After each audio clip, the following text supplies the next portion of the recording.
السلام علیکم ورحمۃ اللہ۔ دیکھیں وراثت کے معاملے میں کہاں کہاں پہ ہم سے غلطی ہو رہی ہے اور کیا کیا ہم بہانے بنا رہے ہیں، کیا وجوہات ہے صحیح تقسیم نہ ہونے میں۔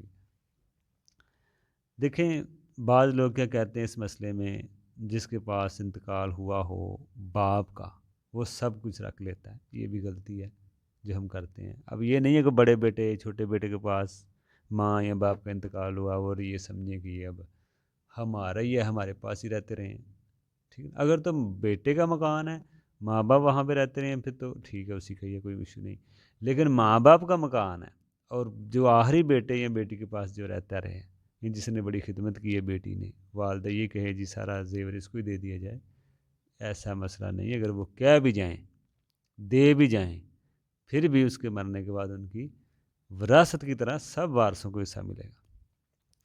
بعض کا کیا ہوتا ہے، پہلی بیوی کے بچوں کو دیتے ہیں، سب بیوی کو، دیکھیں بعض پہلی بیوی کے بچوں کو حصہ دیتے ہیں، دوسری بیوی کو نہیں دیتے۔ دوسری بیوی کے جو بچے ہوتے ہیں، لیکن آپ کی دو بیوی ہیں، دونوں بیویوں سے بچے ہیں، یہ نہیں کہ ایک کو دے دیں دوسری کو نہیں دینا، سب بچوں کو دینا پڑے گا۔ ایک بیوی کو دیا تو دوسری کو بھی دینا پڑے گا، ٹھیک ہے نا۔ اسی طرح وراثت اگر کیش، زمین، کسی بھی شکل میں ہو، سب کو وراثت سمجھا جاتا ہے، ٹھیک ہے نا۔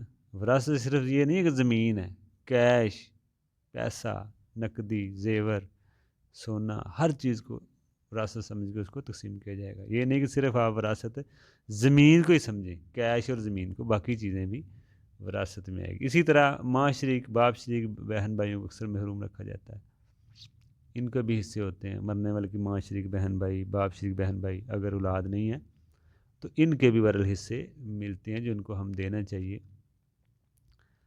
یہ بھی ہم غلطی کرتے ہیں، ان کو ہم محروم کر دیتے ہیں، ان کے بھی حصے ہوتے ہیں۔ دیکھا کریں کسی کی اولاد نہیں ہے تو بہن بھائیوں میں ماں شریک جو ہوتے ہیں ان کو بھی حصہ ملتا ہے، باپ حقیقی بہن بھائیوں کے ساتھ، ان کو محروم نہ رکھا جائے۔ ایک اور بہانہ جو لوگ کرتے ہیں وراثت تقسیم نہ صحیح ہونے میں، کہ ماں ابھی زندہ ہے، والد کا انتقال ہوا ہے، ماں ابھی ہماری زندہ ہے، تو ماں اگر زندہ ہے تو ماں کی زندگی سے مطلب یہ تھوڑا ہوتا ہے کہ آپ تقسیم کی کوئی شکل ہی نہ بنائیں، کوئی نہ کوئی صورت تو بنا سکتے ہیں آپ۔ یہ بھی غلط ہے کہ آپ ماں کا بہانہ لا کے وراثت تقسیم نہ کریں۔ اسی طرح بعض لوگ کیا غلطی کرتے ہیں، اختلاف کے ڈر سے پوری جائیداد وقف کر دیتے ہیں، اختلاف ہوگا، یہ بھی صحیح نہیں ہے۔ آپ اختلاف کی وجہ نہیں ہے، اختلاف کی بات نہیں ہے، آپ اس کو صحیح تقسیم کریں۔ اصل مسئلہ یہ ہے، یہ نہیں مطلب مسئلہ نکلتا کہ وراثت میں آپ اختلاف کے ڈر سے ساری جائیداد ہی وقف کر دیں، یہ نہیں ایسے ہو سکتا۔ پہلے مال تقسیم ہوگا، اگر کسی کو نہیں چاہیے، اللہ نے بڑا دیا تو وہ وقف کرنے کا دروازہ تو کھلا ہے، جتنا چاہے آپ وقف کریں، لیکن پہلے مال تقسیم ہو، پھر اپنے پاس جو آئے اس میں بہتر یہ اپنے بچوں کے لیے بھی رکھیں، اپنے لیے بھی رکھیں۔